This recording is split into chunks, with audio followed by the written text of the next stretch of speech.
प्यारे बंधुओं नमस्कार। मैं हूं प्रेमदास वसु सुरेखा महान सुरेखा हिंदी धाम पर आप सभी का वशुमय स्वागत करता हूं। प्यारे साथियों, आज मैं आप लोगों के लिए लेकर आया हूं हिंदी ग्रामर। इस ग्रामर के अंतर्गत आप लोगों को लगभग हिंदी व्याकरण का संपूर्ण ज्ञान सीखने को प्राप्त होगा। तो प्रस्तुत करते हैं। हिंदी शब्द फारसी ईरानी भाषा का शब्द है। हिंदी कौन सी भाषा का शब्द है? फारसी भाषा, अरबी, ईरानी भाषा का शब्द है। कौन सा? हिंदी।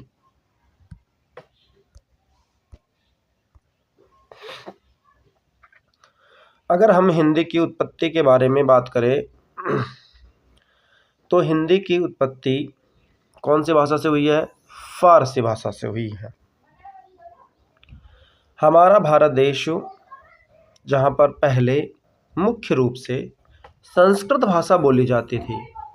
कौन सी भाषा बोली जाती थी? संस्कृत भाषा बोली जाती थी। संस्कृत के भी दो रूप थे। पहले संस्कृत के भी कितने रूप थे? दो रूप। एक वैदिक संस्कृत, दूसरी लौकिक संस्कृत। पहली कौन सी थी? वैदिक संस्कृत, और दूसरी कौन सी थी? लौकिक संस्कृत।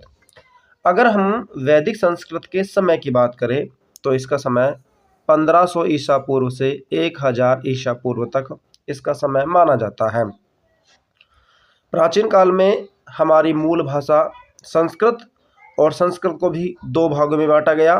पहली वैदिक संस्कृत और दूसरी लौकिक संस्कृत। वैदिक संस्कृत का समय 1500 ईसा पूर्व से 1000 ईसा पूर्व, और लौकिक संस्कृत का 1000 ईसा पूर्व से 500 ईसा पूर्व तक इसका समय माना जाता है। ठीक उसके बाद अगर हम बात करें, संस्कृत के बाद में अगर कोई भाषा आई तो उसका नाम था पाली भाषा। कौन सी भाषा आई? पाली भाषा। और पाली भाषा का समय 500 ईसा पूर्व से 1 ईस्वी तक माना जाता है। 500 ईसा पूर्व से 1 ईस्वी तक इसका समय माना जाता है। हम मुख्य रूप से कह सकते हैं कि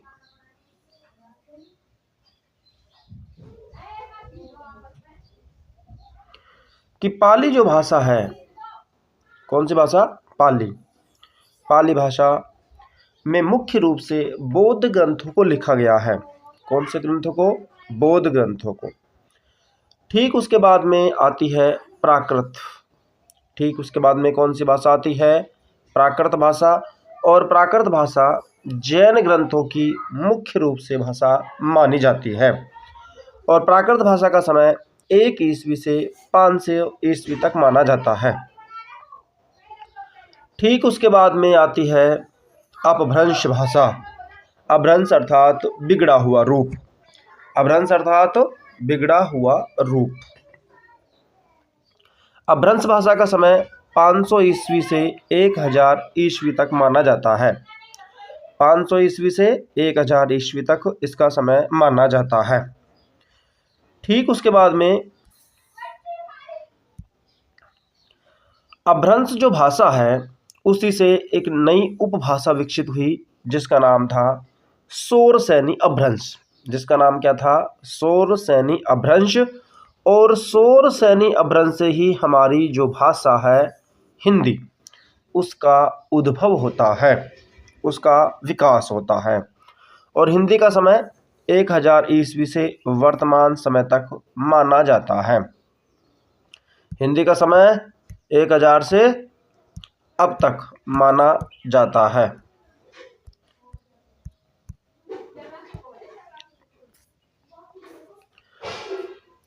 अब मुख्य बात यह है कि जितने भी बौद्ध ग्रंथ लिखे गए हैं वे सब कौन सी भाषा में हैं? पाली भाषा में। जितने भी बौद्ध ग्रंथ लिखे गए हैं उन सब की भाषा क्या है? पाली भाषा है। और जितने भी जैन ग्रंथ लिखे गए हैं उन सब की भाषा क्या है? प्राकृत भाषा है। इस प्रकार हम कह सकते हैं कि हिंदी का मानक समय अगर प्रारंभ होता है तो कब से होता है? 1100 ईस्वी से। कौन सी से? 1100 ईस्वी से। अब हम बात करें भाषा की। किसकी? भाषा की। भाषा संस्कृत के भाष धातु से निर्मित हुआ है। भाषा संस्कृत के भाष धातु से प्रकट हुआ है और जिसका अर्थ होता है प्रकट करना। जिसका अर्थ क्या होता है? प्रकट करना। अब हम अगर भाषा की परिभाषा की बात करें तो भाषा शब्द की उत्पत्ति संस्कृत के भाष धातु से हुई है और जिसका अर्थ होता है प्रकट करना। जिसका अर्थ क्या होता है? प्रकट करना। जिसका अर्थ प्रकट करना होता है। अर्थात मनुष्य एक सामाजिक प्राणी है और वह अपने मूल भावों अर्थात मन के भावों और विचारों को प्रकट करने के लिए जिन माध्यमों का प्रयोग करता है उन्हें ही हम क्या कहते हैं? भाषा कहते हैं। उन्हें ही हम क्या कहते हैं? भाषा।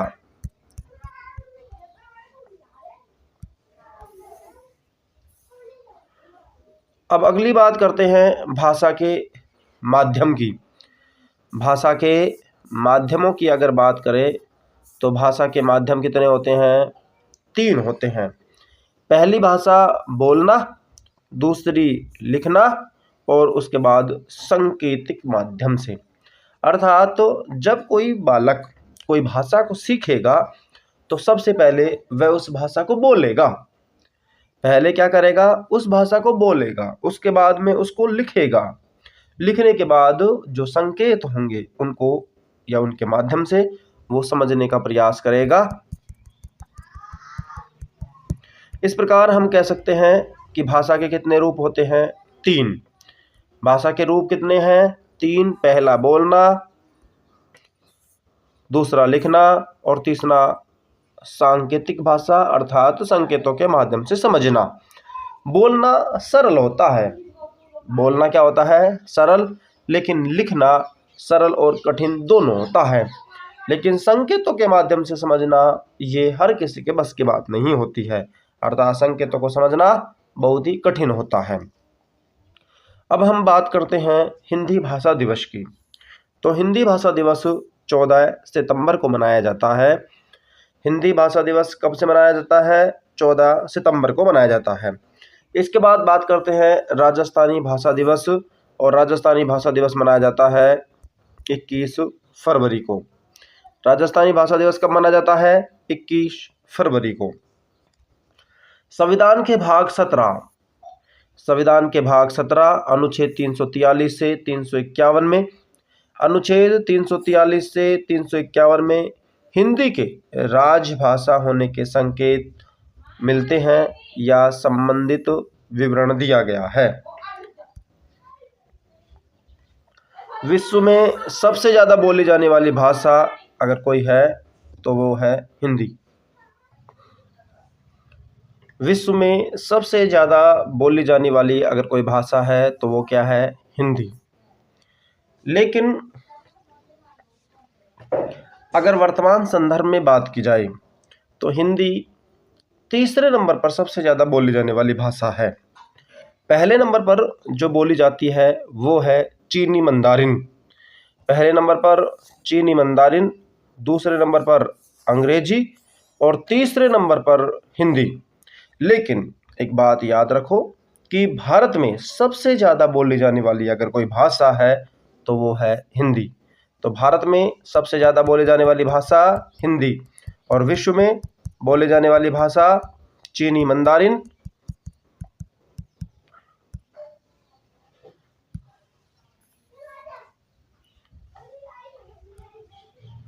राष्ट्रभाषा क्या है? राष्ट्रभाषा संपूर्ण राष्ट्र में बोली जाने वाली भाषा अर्थात पूरे भारत में बोली जाने वाली भाषा अगर कोई है तो वो क्या है? हिंदी। और राजभाषा क्या है? किसी राज्य विशेष में बोले जाने वाली भाषा, उसे क्या कहते हैं हम लोग? राजभाषा। उसे क्या कहते हैं हम लोग? राजभाषा। तो अब तक हम लोगों ने ये विचार समझने का प्रयास किया कि हिंदी हमारे भारत की महान भाषाओं में से एक है और हिंदी शब्द की उत्पत्ति फारसी भाषा से हुई है। कौन सी भाषा से हुई है? फारसी भाषा से। हिंदी दिवस कब मनाया जाता है? 14 सितंबर। और राजस्थानी भाषा दिवस कब मनाया जाता है? 21 फरवरी। अब इसके बाद में अगर हम बात करें तो हिंदी में वर्ण विचारों पर बात करते हैं। वर्ण विचार हिंदी का बेहतरीन और हिंदी को समझने का एक विषय है। अब वर्ण किसे कहते हैं? भाषा की सबसे छोटी लिखित इकाई क्या है? वर्ण। भाषा की सबसे छोटी लिखित इकाई क्या है? वर्ण। जैसे क, ख, च, ज, प और फ, ये सभी क्या है? वर्ण हैं। ये सभी क्या है? वर्ण। हलंत के साथ और हलंत के भी वर्ण होगा। एक तो हलंत के साथ भी और एक हलंत के बिना भी, वो क्या होगा? वर्ण होगा। अब जो वर्ण हैं वो 3 प्रकार के हो गए। एक स्वर हो गया, एक हो गया व्यंजन और तीसरा हो गया अयोगवाहा। भाषा की सबसे छोटी इकाई क्या है? वर्ण। और वर्ण हलंत के साथ भी प्रयोग होता है और हलंत के बिना भी प्रयोग होता है।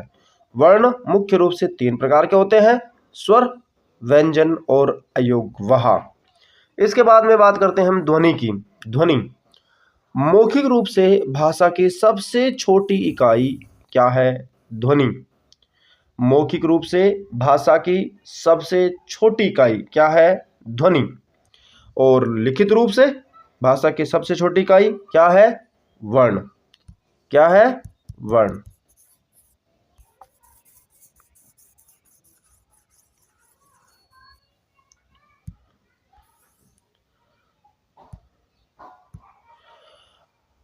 वर्ण और ध्वनि में क्या अंतर है? वर्ण और ध्वनि में क्या अंतर है, इसको हम समझने का प्रयास करेंगे। जैसे एक शब्द दे रखा है कमल और एक शब्द दे रखा है क्षत्रिय। इनमें हमें वर्ण और ध्वनियों को समझना है। क, मैं और ल। कमल में कितनी ध्वनियां हैं? 3 ध्वनियां हैं। कमल शब्द है और इसमें ध्वनियां कितनी हैं? 3। और इसमें वर्ण कितने हैं? 5। क के बाद हलंत, फिर ए, फिर मैं में हलंत, फिर ए, फिर ल और ल में ए। इस प्रकार इन वर्णों से मिलकर क्या बनता है? कमल बनता है। और हिंदी में एक बात याद रखो कि अंतिम जो स्वर होता है उसका गिना नहीं जाता है। इस प्रकार हिंदी में जैसे ये कमल शब्द है, इसमें वर्ण तो कितने हैं? 5। ध्वनियां कितनी हैं? 3। ठीक उसी प्रकार अगला देखते हैं हम लोग क्षत्रिय। क्षत्रिय एक शब्द है और इसमें 3 ध्वनियां हैं। कितनी ध्वनियां हैं? 3। और वर्ण कितने हैं? 7। वर्ण कितने हैं? 7। देखते हैं। क है, क में श है, इन दोनों से मिलकर क्या बना है? 6 बना है। इसके बाद में श में ए है, ये 3 हो गए। इसके बाद में त में र है और र में ई की मात्रा है।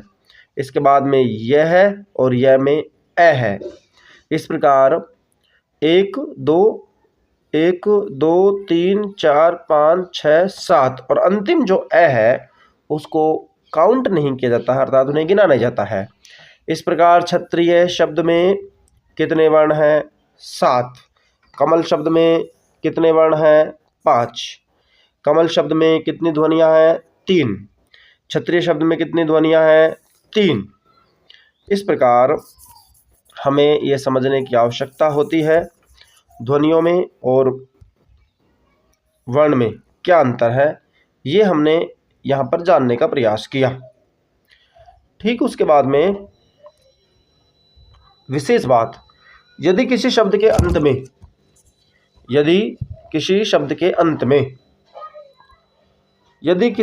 अंत में ए आ जाए ए आ जाए तो कुल वर्णों में गिना नहीं जाता, लेकिन बीच में आने पर गिना जाता है। अंत में आता है तो गिना नहीं जाता है, और बीच में आ जाता है तो उन्हें गिना जाता है।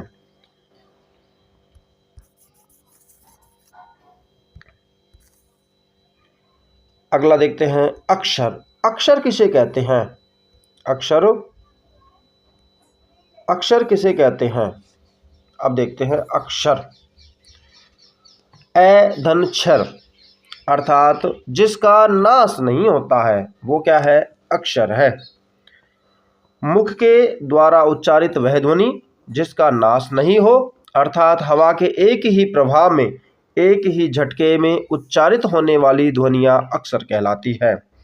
मुख के द्वारा उच्चारित वह ध्वनियाँ जिसका नाश नहीं होता है, अर्थात हवा के एक ही प्रभाव या एक ही झटके में उच्चारित होने वाली ध्वनियाँ अक्षर कहलाती है। जैसे राम और ओम, जैसे राम और ओम, ये सभी क्या है? अक्षर हैं। ये सभी क्या है? अक्षर हैं। इसके बाद में बात करते हैं शब्द। शब्द किसे कहते हैं?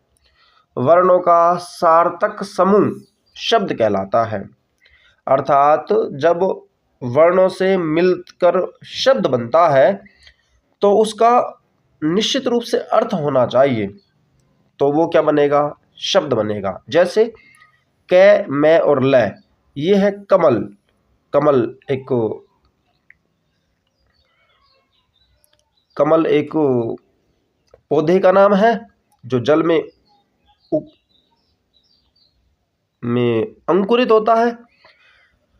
ठीक उसी प्रकार कै, लै और मैं, कलम जो लिखने के काम आती है।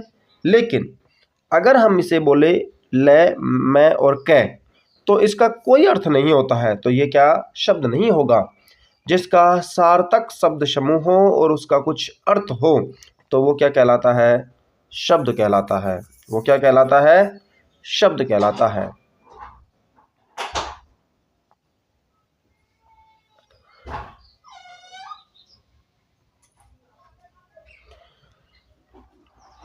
अर्थ के आधार पर भाषा की सबसे छोटी इकाई अगर कोई है तो वो क्या है? शब्द। अर्थ के आधार पर भाषा की सबसे छोटी इकाई अगर कोई है तो वो क्या है? शब्द। अर्थ के आधार पर भाषा की सबसे छोटी इकाई क्या है? शब्द है। किसके आधार पर? अर्थ के आधार पर। इसके बाद हम बात करते हैं वर्णमाला की। इसके बाद में हम क्या करते हैं? वर्णमाला की बात करते हैं। वर्णमाला क्या है? वर्णमाला वर्णों का व्यवस्थित क्रम क्या है?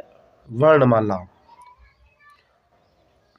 वर्णों का व्यवस्थित समूह क्या है? वर्णमाला।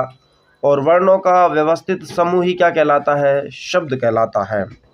लेकिन उसका अर्थ सार्थक होना चाहिए। वर्णों का व्यवस्थित समूह क्या है? वर्णमाला। जैसे ए, आ, ई, ये क्या है? सार्थक समूह है। ए के बाद में हम लोग कै नहीं लिख सकते, आ के बाद में हम लोग छ नहीं लिख सकते, क्योंकि वो व्यवस्थित क्रम नहीं होगा। इसके बाद में हम बात करते हैं वाक्य की। वाक्य क्या है? शब्दों का सार्थक समूह वाक्य कहलाता है। शब्दों का सार्थक समूह क्या कहलाता है? वाक्य कहलाता है।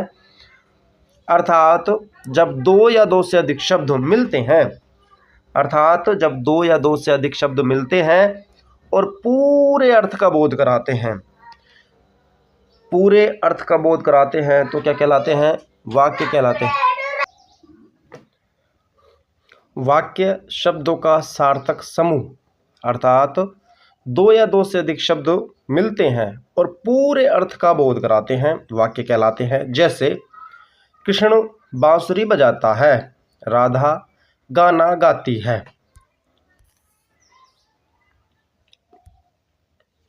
इसके बाद में बात करते हैं वाक्यांश की।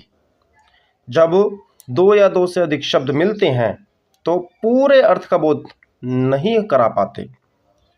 जब दो या दो से अधिक शब्द मिलते हैं परंतु पूरे अर्थ का बोध नहीं करा पाते वाक्यांश कहलाते हैं। जैसे यदि कृष्ण बांसुरी बजाता, आगे तो क्या होता है? ईश्वर पर विश्वास करने वाला बुरा होता है या अच्छा होता है? ये क्या है? वाक्यांश हैं। ये सभी क्या है? वाक्यांश हैं। इसके बाद में हम बात करते हैं पद की। इसके बाद में हम बात करते हैं पद। पद क्या है? जब किसी शब्द को वाक्य में प्रयोग किया जाता है और उस शब्द का अन्य शब्दों के साथ संबंध स्थापित हो जाए। जब किसी शब्द को वाक्य में प्रयोग किया जाता है और उस शब्द का अन्य शब्दों के साथ संबंध स्थापित किया जाता है, संबंध स्थापित किया जाता है तथा उस शब्द को व्याकरणिक रूप मिल जाता है, तो उसे क्या कहते हैं हम लोग? पद कहते हैं। उसे क्या कहते हैं हम लोग? पद कहते हैं। जैसे मोहन पुस्तक पढ़ता है, तो मोहन यहाँ पर क्या है? करता है। पुस्तक पढ़ना क्या है? उसका कर्म है। पढ़ना क्या है? पद है। और है भी क्या है? पद है। अर्थात मोहन करता है, पुस्तक कर्म हो गया, और पढ़ता है क्या है? इसका पद है। पढ़ता है क्या है? इसका पद है। अब आगे देखते हैं।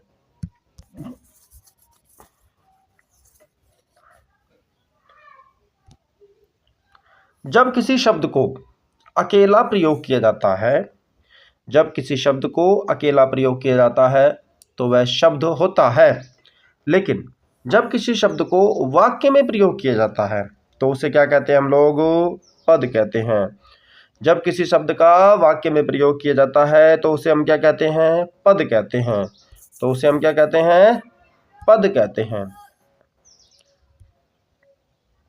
इसके बाद में बात करते हैं हलंत की।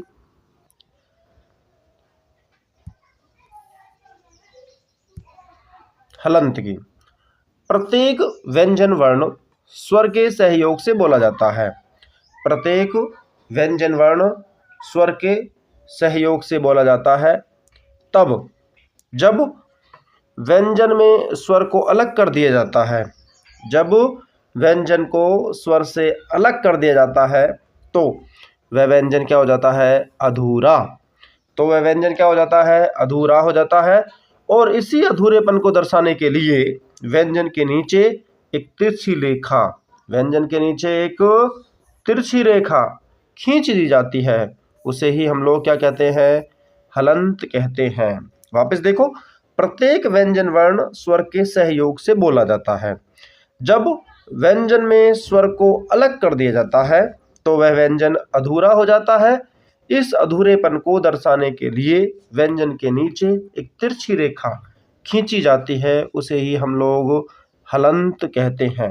जैसे एक वर्ण है कै, कै के नीचे ये जो हलंत है, क्योंकि ये कै आधा है और इसमें ए मिला हुआ है तब जाके ये कै बना है। ठीक उसी प्रकार की है, ये कै आधा है और इसमें ई, बड़ी ई मिली हुई है। ये है पो, इसमें पै आधा है और ए की मात्रा है। ठीक उसी प्रकार हो, इसमें है आधा और ओ की मात्रा है। क्या है? ओ की मात्रा है। आगे देखो,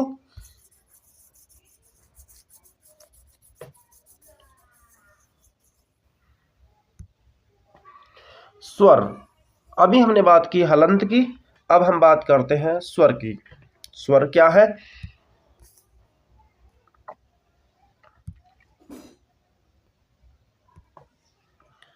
स्वर क्या है? वे वर्ण जिनके उच्चारण में किसी अन्य वर्ण के सहयोग की आवश्यकता नहीं होती, अर्थात उनके उच्चारण में किसी अन्य ध्वनि की या अन्य वर्ण की सहायता नहीं ली जाती। अर्थात स्वतंत्र रूप से उच्चारित होने वाली ध्वनियाँ क्या है? स्वर कहलाती हैं। स्वतंत्र रूप से उच्चारित होने वाली ध्वनियाँ क्या हैं? स्वर हैं। आगे देखो, वे वर्ण जिनके उच्चारण में फेफड़ों से जोड़े जाने वाले हवा वाक यंत्र वाणी प्लस साधन, वाक्धन, यंत्र। व्यंजन संधि है इसमें। के बिना, के किसी अव्यय को स्पर्श किए बिना स्वतंत्र रूप से बाहर निकल जाती है, वे क्या है?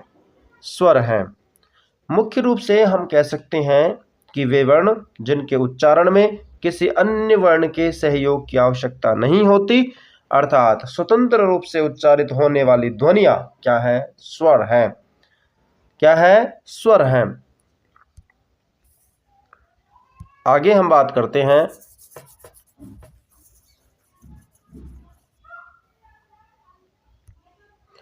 स्वरों की संख्या। हिंदी में स्वरों की संख्या 11। हिंदी में स्वरों की संख्या कितनी है? 11। ए, आ, ई, ऊ, री, ए, आई, ओ। स्वरों की संख्या 11। मात्राओं की संख्या 10 होती हैं। आप लोगों को दिख रहा है कि ये जो ए है इसकी कोई मात्रा नहीं होती है, क्योंकि ए की कोई मात्रा नहीं होती है। ए की कोई मात्रा नहीं होती है। इसके बाद में हम बात करते हैं व्यंजनों की। हिंदी में स्वरों की संख्या कितनी हुई? 11। अब बात करते हैं हम व्यंजन। वे वर्ण जिनके उच्चारण में किसी अन्य वर्ण के सहयोग की आवश्यकता होती है, अर्थात स्वरों के सहयोग से उच्चारित होने वाली ध्वनियां क्या है? व्यंजन है। वे व्यंजन कौन होंगे? जो स्वरों की सहायता के बिगर बोले नहीं जा सकते, अर्थात उनमें स्वरों की सहायता की आवश्यकता पड़ती है। मुख्य रूप से कहने की बात यह है कि अन्य वर्ण के सहयोग की आवश्यकता पड़ती है। हिंदी में व्यंजनों की संख्या 33। हिंदी में व्यंजनों की संख्या कितनी है? 33। हिंदी में व्यंजनों की संख्या 33 और स्वरों की संख्या 11। स्वरों की संख्या कितनी है? 11। व्यंजनों की संख्या 33। कैसे लेकर मैं, हर वर्ण में यानी कि क वर्ग में 5 वर्ण होते हैं, क, ख, ग, घ और ण। अब कैसे लेकर मैं तक ये जो 25 वर्ण हैं, इन्हें हम कहते हैं स्पर्श व्यंजन। इन्हें क्या कहते हैं हम लोग? स्पर्श व्यंजन। इसके बाद में ये, रे, ले, व, ये जो है इन्हें बोलते हैं हम अंतस्थ व्यंजन। इन्हें क्या बोलते हैं? अंतस्थ व्यंजन। इसके बाद में स है, ये इनों की संख्या कितनी है? 4 और इन्हें हम बोलते हैं संघर्षी या ऊष्म व्यंजन। इन्हें क्या बोलते हैं हम? संघर्षी या ऊष्म व्यंजन। मूर्धन्य, तालु और दंत्य स। मूर्धन्य, तालु और दंत्य स।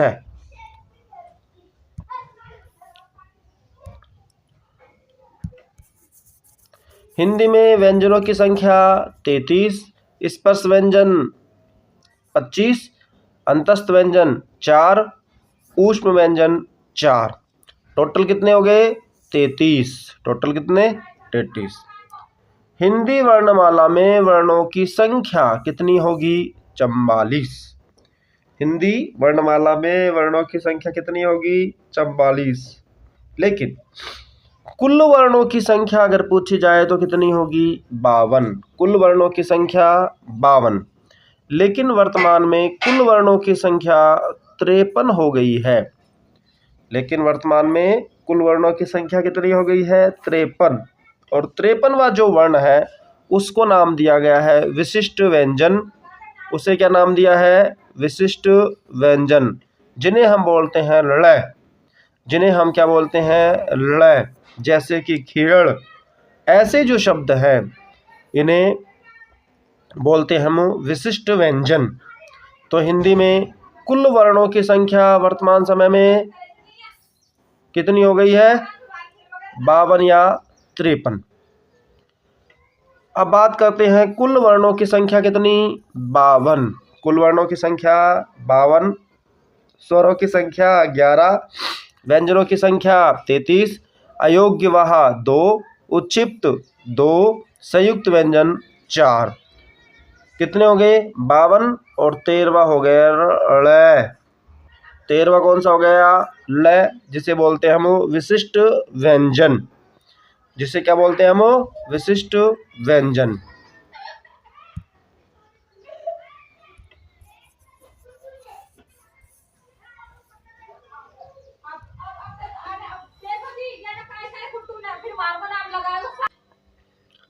हिंदी निदेशालय 1966 के अनुसार कुल वर्णों की संख्या कितनी है? 52। लेकिन हिंदी निदेशालय के अनुसार वर्तमान में कुल वर्णों की संख्या कितनी हो गई है? 53। कुल वर्णों की संख्या कितनी हो गई है? 53। हिंदी की मानक लिपि देवनागरी के अनुसार भी कुल वर्णों की संख्या वर्तमान में कितनी हो गई है? 53। कितनी हो गई है? 53। अब हम बात करते हैं संयुक्त व्यंजनों की।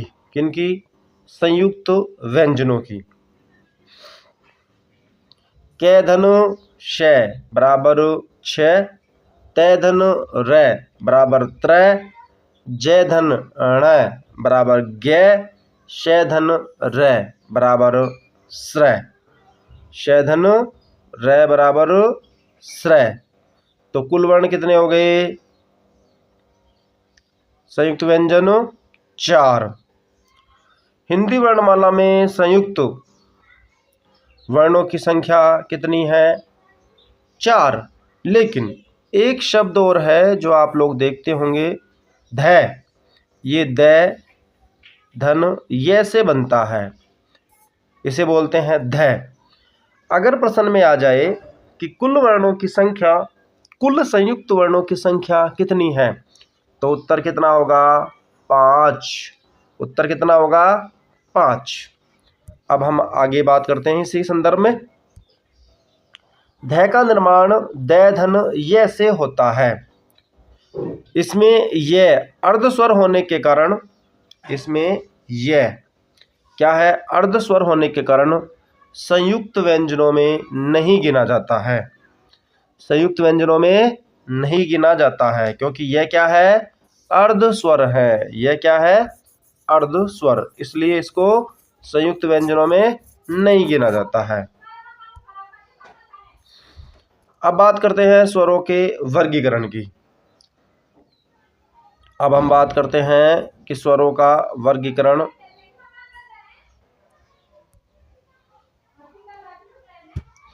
उच्चारण ध्वनि के आधार पर, उच्चारण ध्वनि के आधार पर, ओष्ठाकृति के आधार पर, उच्चारण ध्वनि के आधार पर, ओष्ठाकृति के आधार पर, जिह्वा के आधार पर। किसके आधार पर? जिह्वा के आधार पर। मुखाकृति के आधार पर। किसके आधार पर? मुखाकृति के आधार पर। नासिका के आधार पर। किसके आधार पर? नासिका के आधार पर। किसके आधार पर? नासिका के आधार पर। अब हम बात करते हैं उच्चारण अवधि के आधार पर। इसके भेद कितने हैं? 2 हैं। एक तो लघु स्वर, दूसरा है दीर्घ स्वर। पहला क्या है? लघु स्वर, दूसरा क्या है? दीर्घ स्वर। ओष्ठाकृति के आधार पर वृत्ताकार और अवृत्ताकार। ओष्ठाकृति के आधार पर वृत्ताकार और अवृत्ताकार। जिह्वा के आधार पर अग्रभाग, मध्य भाग और पश्च भाग, अर्थात अग्रस्वर, मध्य स्वर और पश्च स्वर। इसके बाद मुखाकृति के आधार पर या तालु के आधार पर संवृत स्वर, अर्धसंवृत स्वर, विवृत स्वर और अर्धविवृत स्वर। कितने भाग? 4 भाग। नासिका के आधार पर कितने भाग? 2 भाग। अनुनासिक और निर्नुनासिक। अनुनासिक और निर्नुनासिक।